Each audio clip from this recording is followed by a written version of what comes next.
السلام علیکم ورحمۃ اللہ وبرکاتہ۔ تو ڈیئر اسٹوڈنٹس، ویلکم۔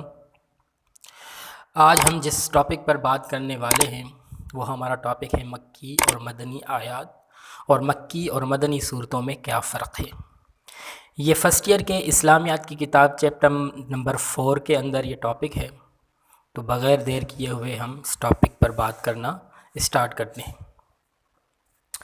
جی اسٹوڈنٹس، آپ نے قرآن کریم کی صورتوں کے عنوان میں دیکھا ہوگا کہ کسی صورت کے ساتھ مکی اور کسی کے ساتھ مدنی لکھا ہوتا ہے۔ اس کا صحیح مفہوم سمجھ لینا ضروری ہے۔ اکثر مفسرین کی اصطلاح کے مطابق مکی آیت کا مطلب وہ آیت ہے جو آپ صلی اللہ علیہ وسلم کے بغرض ہجرت مدینہ طیبہ سے پہنچنے سے پہلے نازل ہوئی۔ بعض لوگ مکی کا مطلب یہ سمجھتے ہیں کہ یہ شہر مکہ میں نازل ہوئی، اور مدنی کا یہ کہ وہ شہر مدینہ میں اتری، لیکن اکثر مفسرین کی اصطلاح کے مطابق یہ مطلب سمجھنا درست نہیں، اس لیے کہ کئی آیتیں ایسی ہیں جو شہر مکہ میں نازل نہیں ہوئی، لیکن چونکہ ہجرت سے پہلے نازل ہو چکی تھیں اس لیے انہیں مکی کہا جاتا ہے۔ چنانچہ منا، عرفات وغیرہ اور سفر معراج کے دوران نازل ہونے والی آیات ایسی ہی ہیں، یہاں تک کہ سفر ہجرت کے دوران جو آیات راستے میں نازل ہوئیں وہ بھی مکی کہلاتی ہیں۔ اس طرح بہت سی آیات ایسی ہیں جو شہر مدینہ میں نازل نہیں ہوئی مگر انہیں مدنی کہا جاتا ہے۔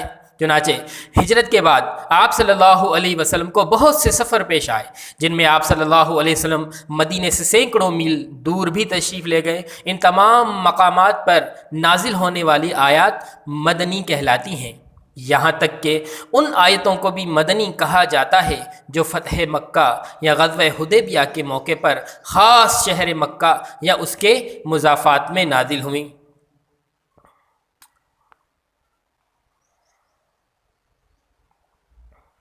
اب آتے ہیں جی مکی اور مدنی آیات کی خصوصیات کیا ہیں۔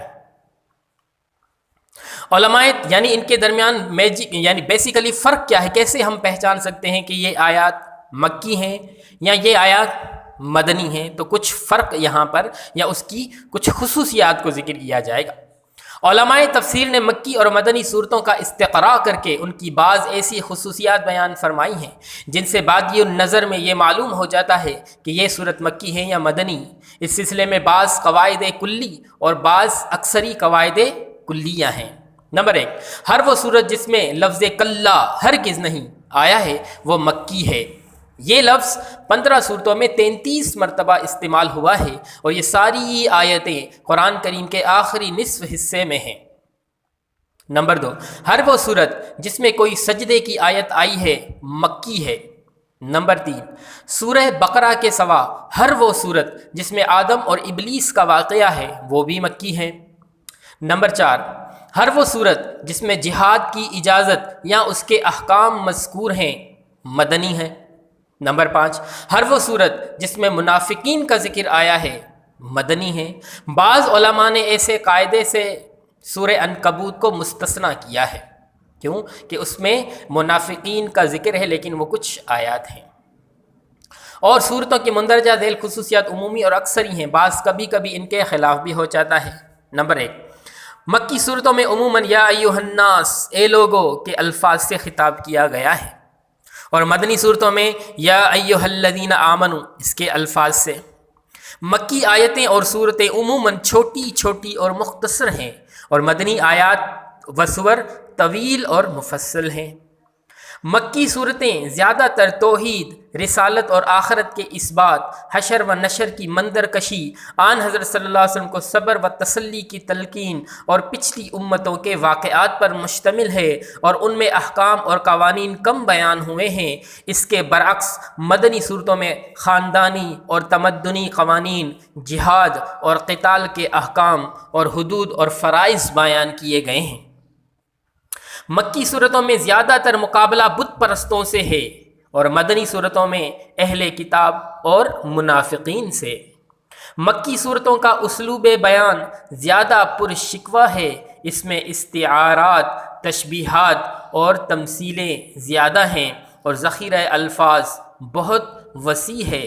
اس کے برخلاف مدنی صورتوں کا انداز نسبتاً سادہ ہے۔ مکی اور مدنی صورتوں کا انداز اسلوب میں یہ فرق دراصل حالات، ماحول اور مخاطبوں کے اختلاف کی وجہ سے پیدا ہوا ہے۔ مکی زندگی میں مسلمانوں کا واسطہ چونکہ زیادہ تر عرب کے بت پرستوں سے تھا اور کوئی اسلامی ریاست وجود میں نہیں آئی تھی، اس لیے اس دور میں زیادہ زور عقائد کی درستی، اخلاق کی اصلاح، بت پرستوں کی مدلل تردید اور قرآن کریم کی شان اعجاز کے اظہار پر دیا گیا۔ اس کے برخلاف مدینہ طیبہ میں ایک اسلامی ریاست وجود میں آ چکی تھی، لوگ جوک در جوک اسلام کے سائے تلے آ رہے تھے، علمی سطح پر بت پرستی کا ابطال ہو چکا تھا اور تمام تر نظریاتی مقابلہ اہل کتاب سے تھا، اس لیے یہاں احکام اور قوانین اور حدود، فرائض کی تعلیم اور اہل کتاب کی تردید پر زیادہ توجہ دی گئی اور اسی کے مناسب اسلوب بیان اختیار کیا گیا۔ تو ناظرین، یہ تھا آج کا ٹاپک، جس میں ہم مختصر انداز میں ہم نے مکی اور مدنی صورتوں کے درمیان فرق کو واضح کیا ہے۔ امید کرتا ہوں کہ آپ حضرات کو یہ اچھے طریقے سے سمجھ میں آ گیا ہوگا۔ پھر بھی اگر اس کے بارے میں کوئی سوال یا کوئی اشکال ہے تو کمنٹ میں آ کر ہمیں وہ سوال وہ جواب لکھ لیں، انشاءاللہ تسلی بخش آپ حضرات کو اس کا جواب دیا جائے گا۔ اور لنک میں ڈسکرپشن میں اس کے جو امیجز ہیں اگر وہ صاف نہیں ہے تو ہم وہ بھی اس میں داخل کیے دیتے ہیں تاکہ آپ کو کسی قسم کی کوئی پریشانی نہ ہو۔ ہمیں اجازت دیجیے تب تک کے لیے اللہ حافظ۔ اور ایک بات کہ اس چینل کو لائک کریں، اگر یہ آپ کو ویڈیو پسند آئی ہے تو اس چینل کو سبسکرائب کریں، ویڈیو کو لائک کریں، آگے شیئر کیجیے۔ جزاک اللہ۔ اللہ حافظ۔ السلام علیکم ورحمۃ اللہ وبرکاتہ۔